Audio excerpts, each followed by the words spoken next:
Let's face it, super low tunings in the toms are very fun. We've been having a lot of great experimentation here at the studio, but today we're going to explore what exactly we lose when we go that low and what we can get back by going just a little bit higher.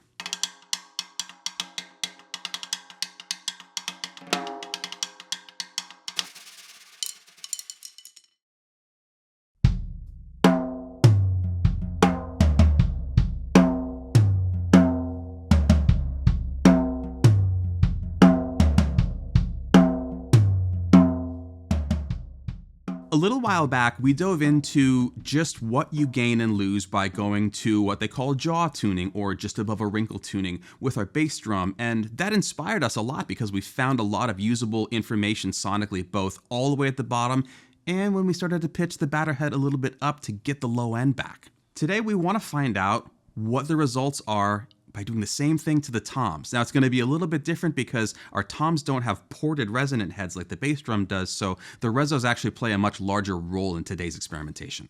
Because we know the value of actually witnessing the process, we're not just going to show you the before and after, but also the middle ground on the way to the final sound, so you can see just how bananas it gets on the way to the thing we're looking for. Without further ado, let's listen to where we're starting out with an extremely low tuning on both the batter and the resonant heads.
Now, before you scoff and say, that sounds fantastic, well, even if you hate it, we like it, and we were surprised at how much we liked it, because it is extremely low. We're calling it, rather than jaw tuning, just above a wrinkle, we're calling it jab tuning, because it's just above the head's buzzing. The top and bottom heads are tuned essentially in unison, which is to say to the same pitch, because again, we're trying to get as low as we can. We're not going for any particular interval to get a certain kind of effect. This is a great sound, albeit a short sound, and it's extremely low. It doesn't have a lot of rebound, but it feels pretty good to hit. To get a clearer idea of what we're gaining and more importantly what we're losing with this low of tuning, let's hear these drums again, but we're going to remove the close mics from the mix so we're only hearing the overheads for the toms.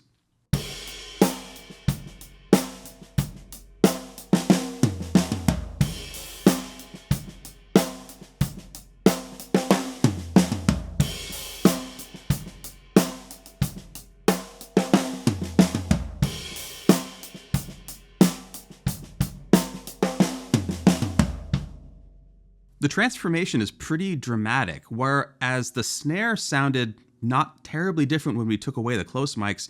I tuned it to sound good in the overheads, but the toms are so low that the actual body of the drum can't travel very far because there's not enough tension on the heads to throw it.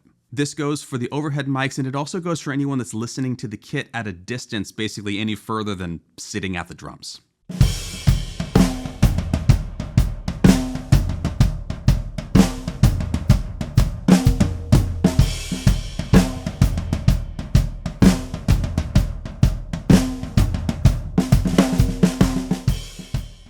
Now that we've heard all of this, we're going to go one step toward our final sound by adding a little bit of tension to the resonant heads. And when I say a little bit, I really mean that. We're just bringing it up to where we can get a clean pitch at each of the tension rods. We're not going for anything more than, I don't know, a fraction of a turn.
the toms sound a lot buzzier, a lot more rattly, super crazy. Now again, we didn't touch the batters. This was just adding tension to the resonant heads. What's going on here is the energy that we're putting into the batter when we strike it is transferring to the reso, sending it back up, but there's not enough tension on the batter for it to deal with that energy. So now, instead of getting a consonant, nice sound between the two of them when they were tuned at similar pitches, we're getting a really strong rattle and buzz out of the batter, and it sounds interesting, but not great.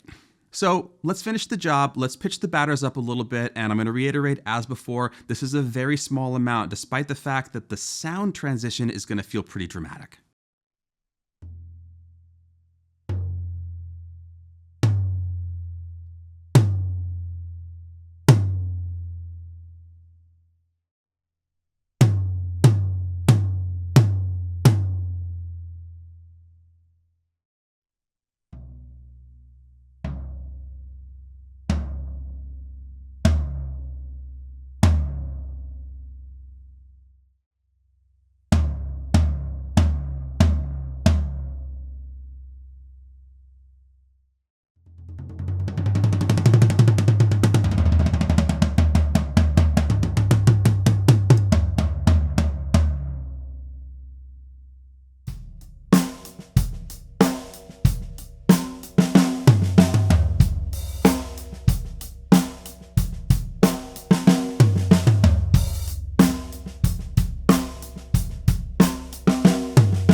Now we've arrived at our final goal sound for the day. It's still very much in the low register because, again, we did not add very much tension to the heads. We just added enough for them to be able to utilize the energy that's transferred to them by the stick and turn it into resonance and sustain. The perception of this is that there's more low end in the drum. And this, again, same as the bass drum from our previous video, it sounds counterintuitive. It seems like lower is lower, but there's a threshold at which it's too low. You hit it and it can't actually resonate. It takes that energy, it turns it into attack, which is groovy, but not a whole lot else.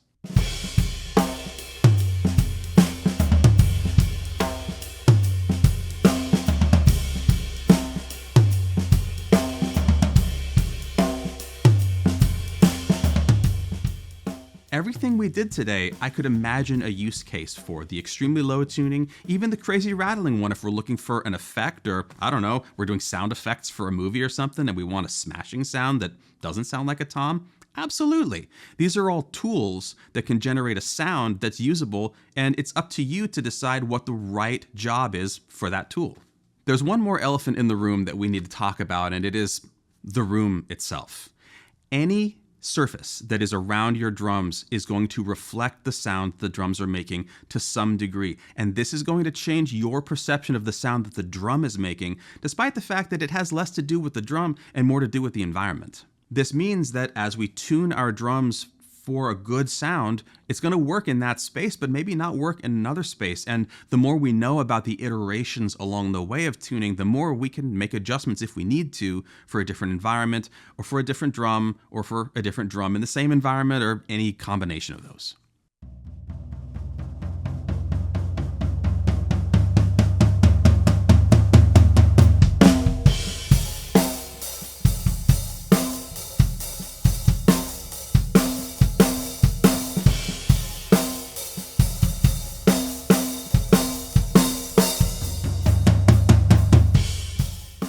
Today's going to be one of those videos where, once we're done, as we are, we have a call to action for you, and it is this.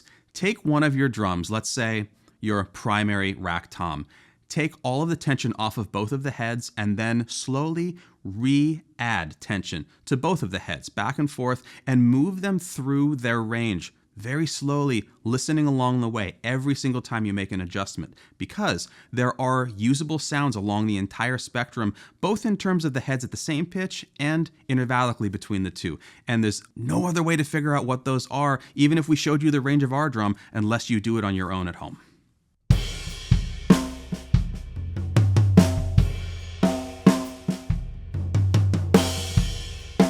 We also want to mention, because we don't mention it enough, All of these sounds have their most value when they're in context. So if you know other drummers that you can play drums together with, or other musicians that play another instrument where you can play along, you'll never learn more about the true sound of your drums than when they're in the context of music being played with other people at the same time, in the same room.